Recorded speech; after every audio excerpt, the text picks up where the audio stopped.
Alors, je vois, t'as des Jaguars, t'as des Porsche, t'as une Ferrari, un pick-up dehors, la Peugeot 7 avec des courbes et des lignes vraiment spécifiques.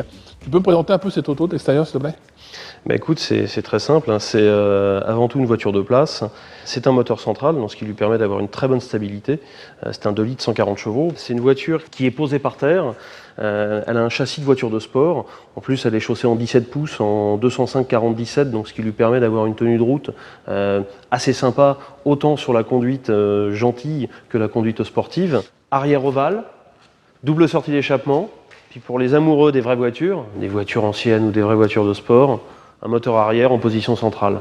Là, il y a de quoi s'amuser et il y a de quoi tenir la route. Et l'avant, alors l'avant, c'est magnifique. Ah, c'est splendide, hein, cette prise d'air en bas, ces deux optiques qui sont énormes.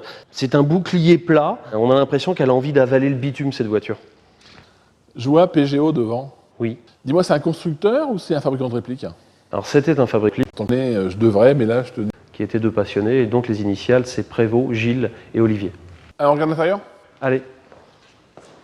Tu vois, Stéphane, moi, je suis un peu déçu par l'intérieur. Je trouve que ça rappelle trop les modernes par rapport à vraiment l'esprit extérieur. Je trouve pas. On a un intérieur néo-rétro, regarde. Des rappels de carrosserie, du chrome, des manomètres ronds, comme la ligne extérieure de la voiture. Le seul truc moderne, c'est cet autoradio laser.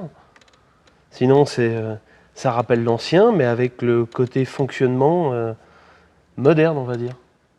Moi, ce que je te propose, c'est qu'on aille l'essayer, et au moins tu te rendras compte de l'efficacité de l'auto et du bon fonctionnement de tous ces instruments.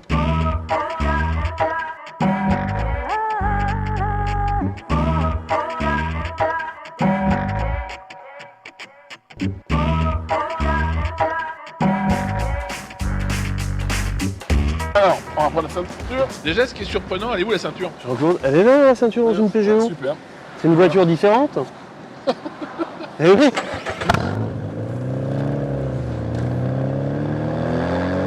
Il y a déjà un beau bruit. Hein.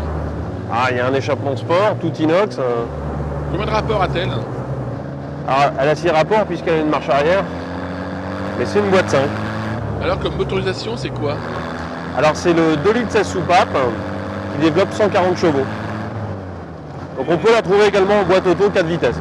Comme moteur, c'est quel constructeur? C'est le moteur de la Peugeot 206 et 307. Le comportement routier? Bah, écoute, elle est assez surprenante, hein. Sur des petites routes ou sur des grands axes, que ce soit en comportement balade ou comportement sport, bah, elle reste efficace. Les freins, le châssis, ça reste une voiture surprenante, autant sur son côté esthétique que son côté technique.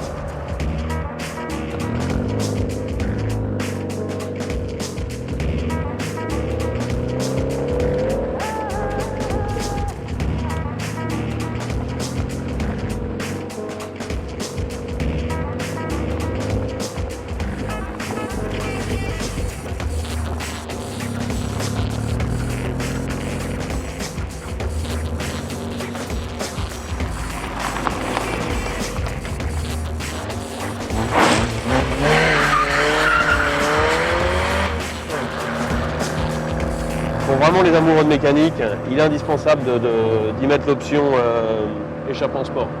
La consommation? C'est difficile de parler de consommation sur une voiture plaisir, une voiture de week-end. Il faut compter une dizaine de litres à partir du moment où on l'utilise vraiment. Quelle est la capacité du réservoir là? 42 litres. D'autonomie, donc tu as 400 km? Bon, à peu près, ouais. Ça fait déjà une bonne balade, 400 km. Bah, ça permet d'aller mettre les pieds dans l'eau. Hein. Ce qui m'a surpris sur l'auto, c'est qu'elle soit équipée de 4 freins à disque ventilés. C'est énorme. Par rapport au poids de l'auto, ça fait quoi, 900 kg? Ça fait 980 kg précisément. Ouais. Maintenant, on a quand même 140 chevaux avec moins d'une tonne. On a une voiture qui est efficace sur ses performances. Il faut pouvoir à un moment donné la ralentir. Maintenant, c'est une auto. Lorsqu'on veut faire une sortie club entre amis sur le circuit, elle est tout à fait opérationnelle pour ce genre de performance. Que ce soit au niveau freinage ou puissance. C'est pour ça que tu as 4 freins à disque dessus. Bon, écoute Stéphane, je te remercie déjà de me laisser essayer ton auto. Ben, je t'en prie. Alors, la température d'eau est bonne? La température d'eau est bonne. La pression d'huile? La pression d'huile, elle va encore plus monter quand tu vas La accélérer. batterie, elle a repris Là, la c'est charge? bon, maintenant elle est à jour. Et puis ben là, on a une température d'huile qui est optimum pour rouler. En plus, la voiture a fini son rodage. Et là, c'est la bonne heure? Bah là, c'est la bonne heure, on peut y aller. Vas-y, fais-toi plaisir.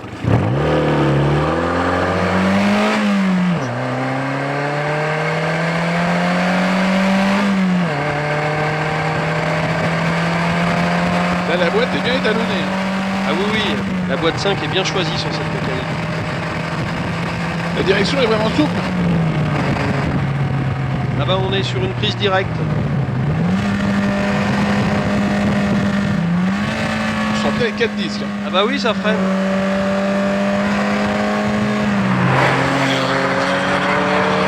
Vu cette tenue de cap, On teste le freinage?